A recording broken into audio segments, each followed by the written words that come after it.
Bonjour à tous et à toutes et bienvenue à Lumière du Monde. Aujourd'hui, on vous propose une émission qui nous invite à lever les yeux, à reconnaître les signes qui élèvent, qui engagent et qui éveillent l'espérance. D'abord, on va rentrer dans un lieu où la beauté devient un langage, où la lumière et la musique ouvrent un chemin intérieur. Par la suite, on va vivre un oui décisif prononcé au cœur de l'Église, un appel qui prend chair devant toute une communauté. Pour finir, on laisse la parole à des jeunes qui osent parler de foi avec liberté, lucidité et audace.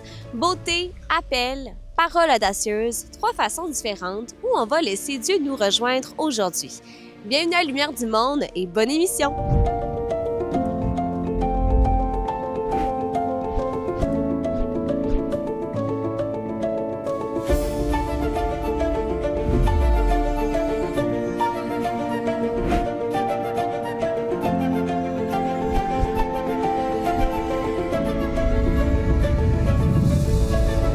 Il y a des lieux où la beauté ne sert pas seulement à être vue, mais à se décentrer, à élever le regard et parfois le cœur. On est devant l'église Saint-Roch, un lieu chargé d'histoire, de prières et de rassemblements où la beauté a toujours été un chemin pour se rapprocher de Dieu.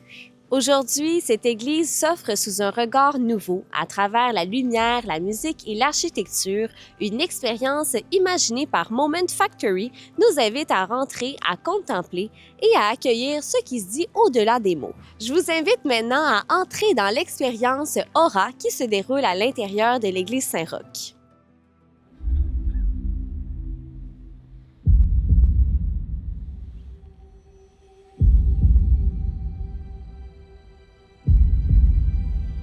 Je suis honoré d'être parmi vous pour découvrir en primeur ce spectacle de lumière, de musique et de beauté, présenté dans ce lieu exceptionnel où une communauté chrétienne se rassemble toujours et depuis tant d'années pour célébrer sa foi.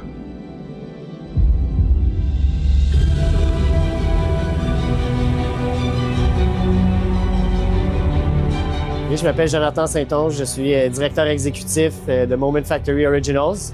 C'est la division chez Moment Factory qui s'occupe des spectacles, des expériences qui sont mises en marché auprès du public.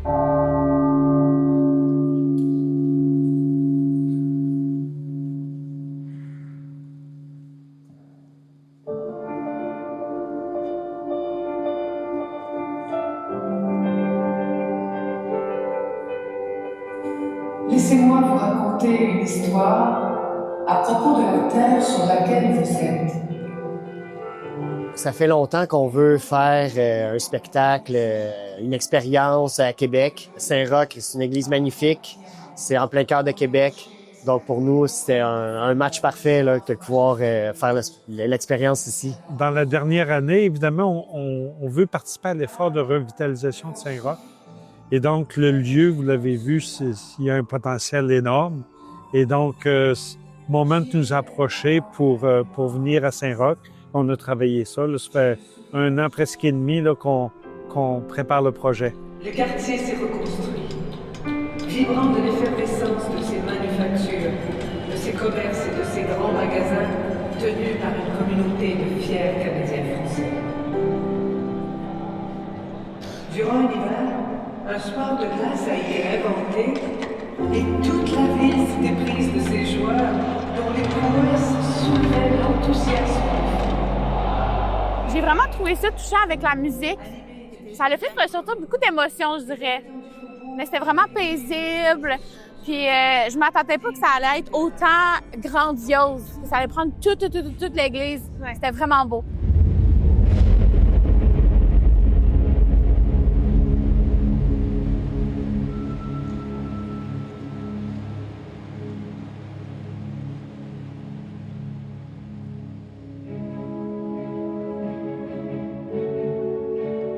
On dit parfois de personnes exceptionnelles qu'elles sont lumineuses. On pourrait dire que l'aura chrétienne est le rayonnement de la grâce dans l'âme de chaque personne qui est unie à Dieu et qui veut rayonner cette lumière dans le monde.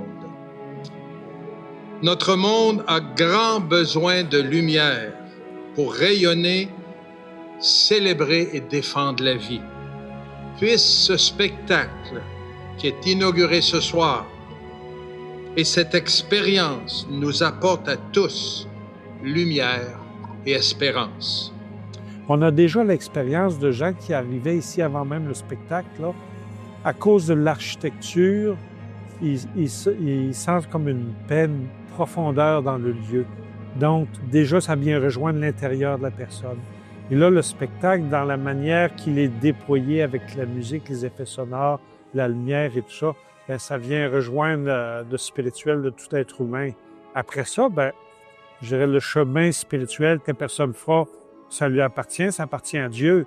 Nous, on fait juste être comme un élément de déclencheur avec le spectacle. Bien, moi, c'est sûr que j'ai la foi, je suis chrétienne, donc c'est vraiment une belle expérience. Puis ça me faisait plaisir de voir autant de monde ici, curieuse de voir ça et pouvoir vivre ça. J'ai trouvé que ça a gardé aussi vraiment le respect de l'Église et j'ai vraiment aimé l'inclusion aussi. On a vu plusieurs visages ici ce soir, j'ai vraiment adoré ça. Je suis très contente.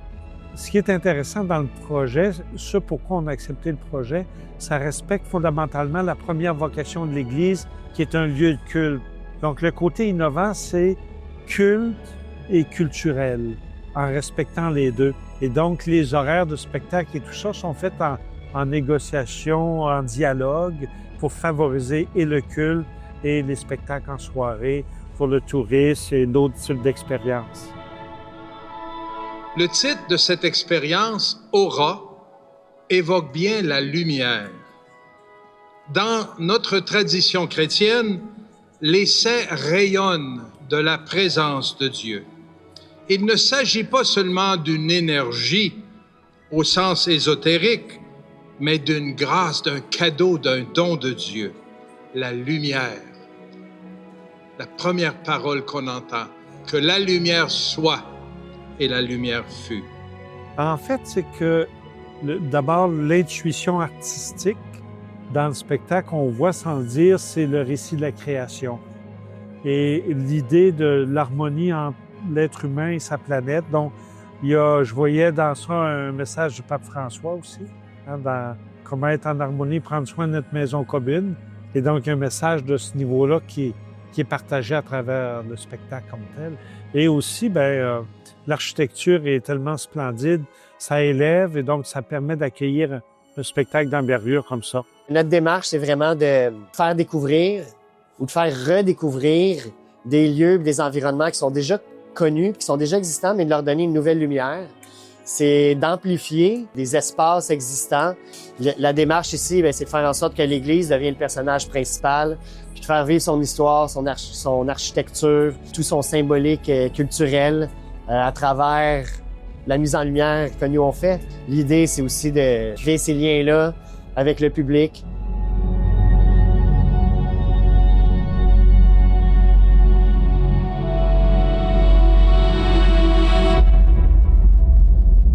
Des églises, c'est des lieux de rassemblement. Hein? C'est des lieux où les communautés ont toujours historiquement échangé, puis où justement il y a une communauté qui se voit grandir, qui voit les membres de sa communauté se marier, venir au monde, vieillir.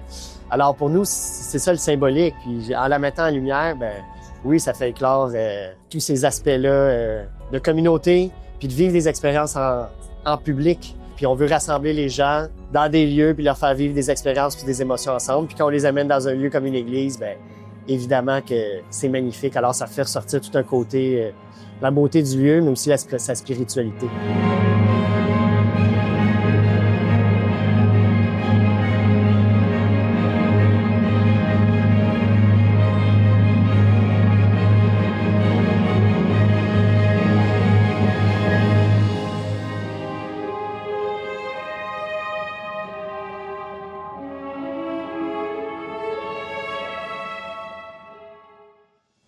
On retrouve maintenant nos amis du Verbe Média avec un reportage étonnant. À la fin du 19e siècle, des étudiants volaient des cadavres pour apprendre à disséquer, jusqu'à ce qu'ils tombent sur 2 religieuses. Là, même les voleurs ont compris qu'il y a des limites à ne pas franchir.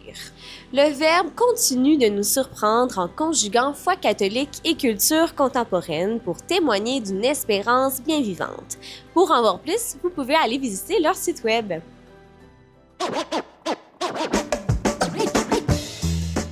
Un procès s'ouvre en 1883 à Montréal. L'accusé, un étudiant en médecine nommé Joseph Fontaine. Son crime? Avoir volé des cadavres. Bon, on se dit c'est un gars un peu bizarre, un cas isolé, mais non en fait. À part être une activité dégoûtante, c'est aussi un commerce très lucratif. Il faut savoir que pour obtenir son diplôme en médecine, l'aspirant doit maîtriser la dissection. Il y a un manque de cadavres dans les écoles. Donc on va où? Dans les cimetières ou les morgues.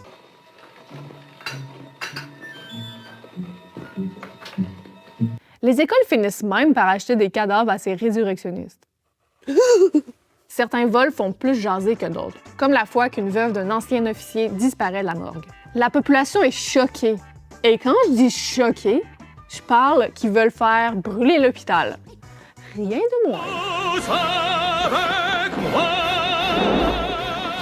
Un appel anonyme plus tard et l'emplacement du corps est révélé. Non, mais attends, maman, je t'ai déjà dit de ne pas m'appeler au travail. C'est pourtant loin d'être le cas le plus scandaleux. Par contre, une fois, les voleurs n'ont pas été capables de vendre leur butin parce que c'était 2 religieuses. Puis ça se faisait pas disséquer des religieuses. Tout ça nous ramène au procès de Joseph Fontaine. Les étudiants en ont ras-le-bol de faire des pieds et des mains, littéralement, pour obtenir leur diplôme. Et là, les étudiants viennent soutenir leurs camarades, tibia en main, oui, des vrais tibias, et en criant « On veut des cadavres !» Il fallait que la loi change. C'est pas comme si on connaissait pas les besoins et les coupables derrière ce problème. Suite au procès, on a resserré une loi préexistante en faveur des étudiants. Tous les hôpitaux et les lieux de soins doivent faire don de leurs patients décédés aux facultés de médecine s'ils ne sont pas réclamés dans les 24 heures. Les cadavres coulent à flot, les étudiants du SEC et les résurrectionnistes, c'est terminé. Oh, tchoupou tchoupou tchou. Abonnez-vous.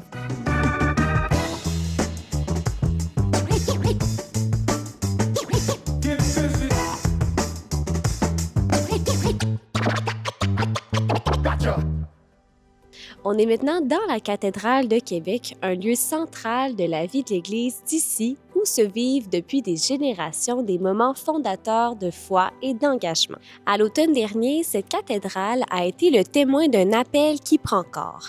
L'abbé Benoît Girard y a été ordonné prêtre du diocèse de Québec par le cardinal Lacroix lors d'une célébration profondément marquante. On vous propose maintenant de revivre quelques moments forts de cette ordination. Des gestes simples mais chargés de sens, une parole qui engage toute une vie et la joie d'une Église qui accueille un nouveau pasteur. Aujourd'hui, l'Église confie à notre frère Benoît une mission magnifique et exigeante, celle de devenir prêtre du Christ. Oui, je le veux. Entrons ensemble en célébration. Un des moments les plus marquants, parce qu'il y en a eu quand même plusieurs, ça a été le dialogue avec l'évêque, quand il pose des questions. Bon, voulez-vous être davantage configuré au Christ, duquel on prend le corps et le sang sur l'autel? Voulez-vous prier tous les jours pour le peuple de Dieu? Voulez-vous être un agent de la miséricorde de Dieu, de la réconciliation? Voulez-vous donner toute votre vie dans le célibat pour le royaume, l'obéissance à l'évêque, tout ça? Donc pour moi, ça a été un temps très, très intense. C'est mon engagement, c'est le don de ma vie aussi, verbalement. Benoît, ton cheminement de foi et de discernement t'a conduit jusqu'à ce grand jour, où l'appel du Seigneur trouve sa réponse. Que celui qui va être ordonné prêtre s'avance. Me voici. Savez-vous s'il a les qualités nécessaires? À titre de recteur du Grand Séminaire de Québec, Monseigneur, je peux vous assurer que le peuple chrétien a été consulté, que ceux et celles à qui il appartient d'en juger ont donné leur avis. Aussi, j'atteste que Benoît a été jugé digne d'être ordonné.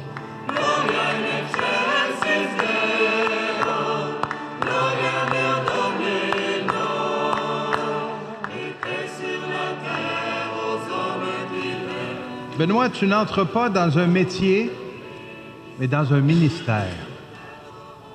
Tu ne prends pas un statut, tu reçois un don. Tu ne gagnes pas un rôle, tu t'engages à te livrer entièrement, comme le Christ, au service du saint peuple de Dieu, de l'humanité. Cher Benoît, tu n'auras pas une vie confortable au sens du monde. Tu dois déjà le savoir. Mais tu auras une vie pleine, car donnée. Pas une vie de possession, mais une vie d'offrande. Pas une vie tranquille, je te le promets, mais une vie ancrée en Dieu qui te montrera le chemin de la vie. N'oublie jamais que ton premier ministère, c'est d'être un disciple de Jésus. Sois toujours ce prêtre qui ouvre les bras, qui écoute sans juger, qui accueille sans calcul et qui bénit sans relâche. Ne méprise jamais ce qui semble petit, fragile, inutile. C'est là que Dieu agit.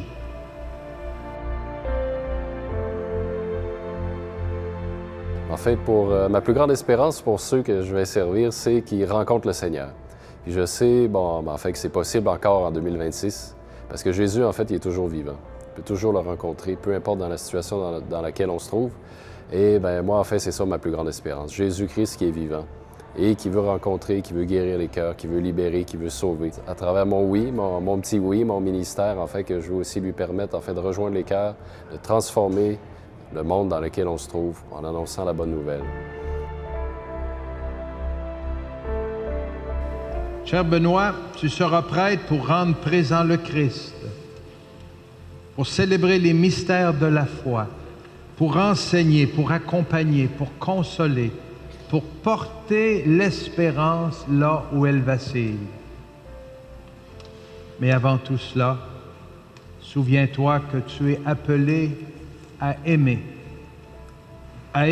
comme le Christ aime, jusqu'à donner ta vie. Aujourd'hui, tu dis avec le peuple, nous voulons servir le Seigneur. Et l'Église t'établit serviteur, non pour toi-même, mais pour que Dieu soit connu, aimé, adoré et servi. Que Marie t'accompagne dans cette belle aventure. Et que le Seigneur t'accorde d'être un prêtre selon son cœur, comme tu le désires, fidèle, joyeux et pleinement donné. Nous rendons grâce à Dieu pour l'appel du Seigneur et pour ta réponse généreuse. Tu peux compter sur notre prière et notre soutien. Tu as dit, moi aussi je veux servir le Seigneur. Avec toi, nous disons, nous aussi, avec toi, nous voulons servir le Seigneur. N'est-ce pas? On va le dire ensemble. Nous aussi, avec toi, nous voulons servir le Seigneur.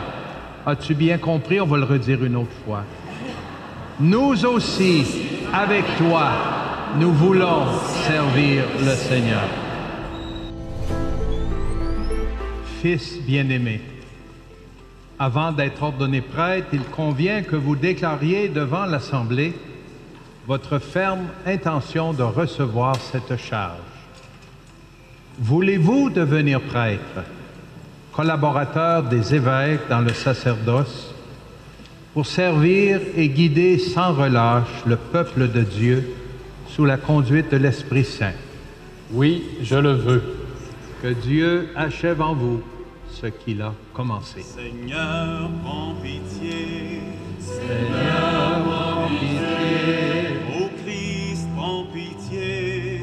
Ô Christ, prends pitié. Un des moments les plus marquants, il y a eu aussi le moment de la prostration, où est-ce que, quand on est couché par terre à plat ventre, avec les bras grands ouverts, je donne ma vie au Seigneur, à l'Église. Puis c'est, dans le fond, je l'exprime par mon corps aussi. C'est un appel, une vocation qui est très incarnée. Priez pour nous, Sainte Vierge des Vierges. Priez pour nous.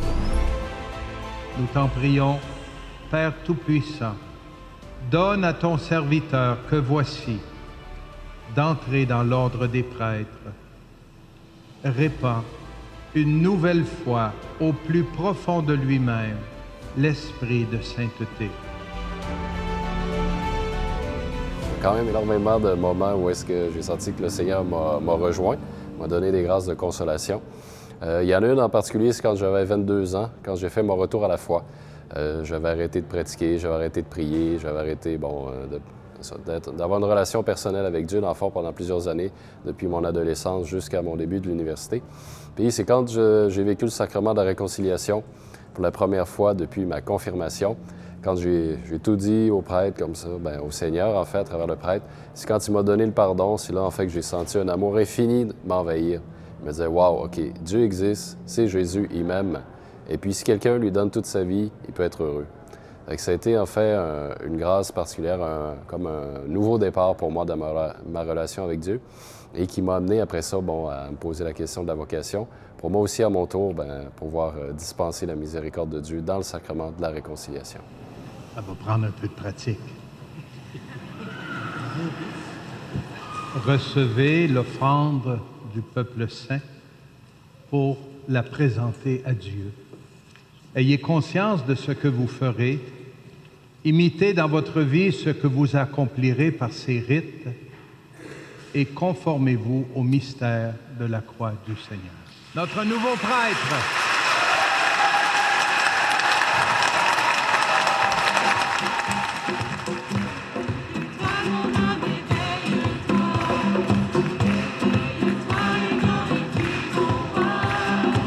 Il me fait plaisir de présenter à M. l'abbé Benoît Girard sa nomination et les facultés pour exercer son ministère presbytéral. Je suis heureux par la présente de vous nommer vicaire au sein des paroisses de Saint-Thomas d'Aquin et de Bienheureuse Dina Bélanger.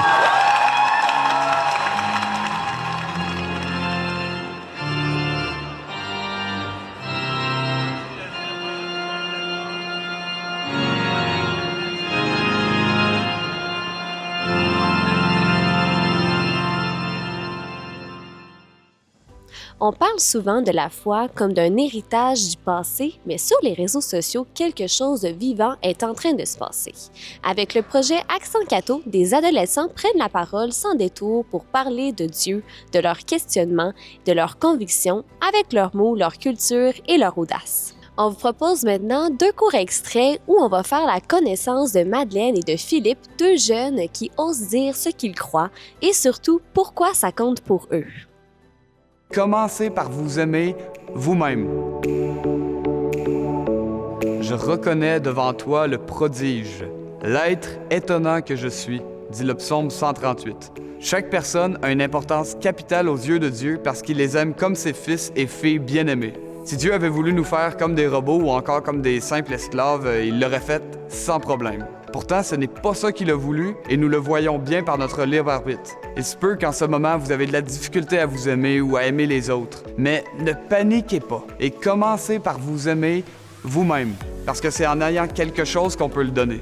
Commencez par vous aimer vous-même, non pas orgueilleusement et en arrêtant d'aimer le prochain, mais bien au contraire, mais bien en demandant à Dieu de vous aimer vous-même comme lui, il vous aime, de vous voir comme lui, il vous voit, de vous accepter comme vous êtes. Parce que s'accepter, c'est choisir d'avancer avec nos faiblesses et d'apprendre à reconnaître notre vraie nature qui est d'aimer Dieu et d'aimer son prochain, mais aussi de s'aimer soi-même. Faites des actions pour en arriver à l'amour de votre propre personne, mais surtout, priez votre Père, priez Dieu. Demandez-lui quelles actions vous devriez prendre pour apprendre à vous aimer vous-même. Il va vous répondre, inquiétez-vous pas. Passez du temps avec Dieu, avec Jésus en prière. Il vous fera découvrir l'amour et à quel point vous comptez à ses yeux, au point de mourir sur une croix pour vous.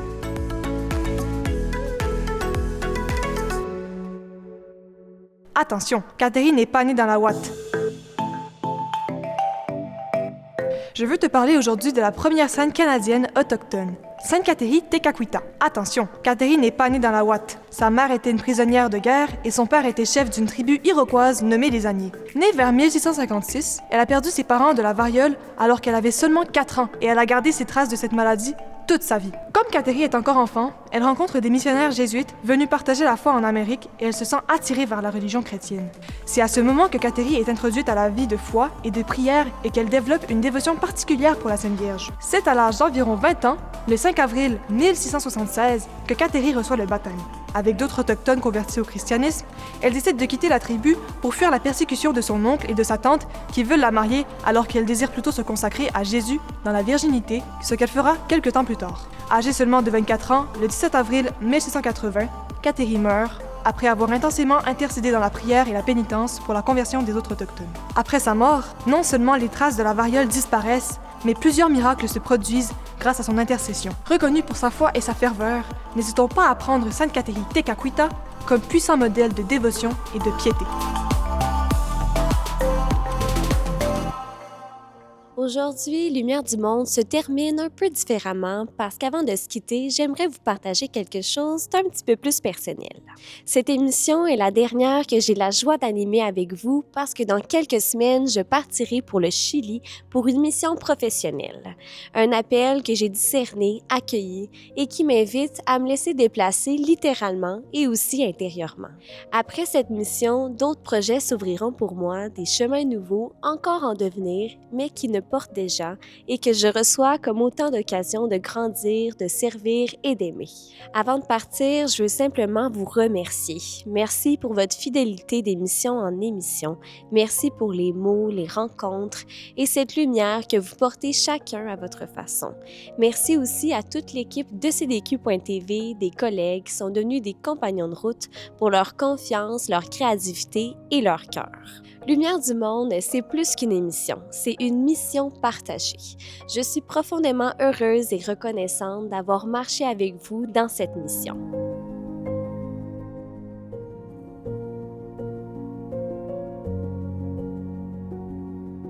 Alors, en ce dimanche, je vous laisse avec cette parole de l'Évangile. Là où est ton trésor, là aussi sera ton cœur. Mon trésor, il est dans les visages, dans les histoires, dans les communautés que nous avons rencontrées ensemble. Et mon cœur les emporte avec lui. Continuez de laisser la lumière passer à travers vous. Continuez de croire que Dieu travaille dans les petits gestes, dans les grandes questions et dans les départs. Pour moi, c'est pas un adieu, c'est un à bientôt autrement. Merci de tout cœur et laissez Dieu vous accompagner dans chacun de vos pas.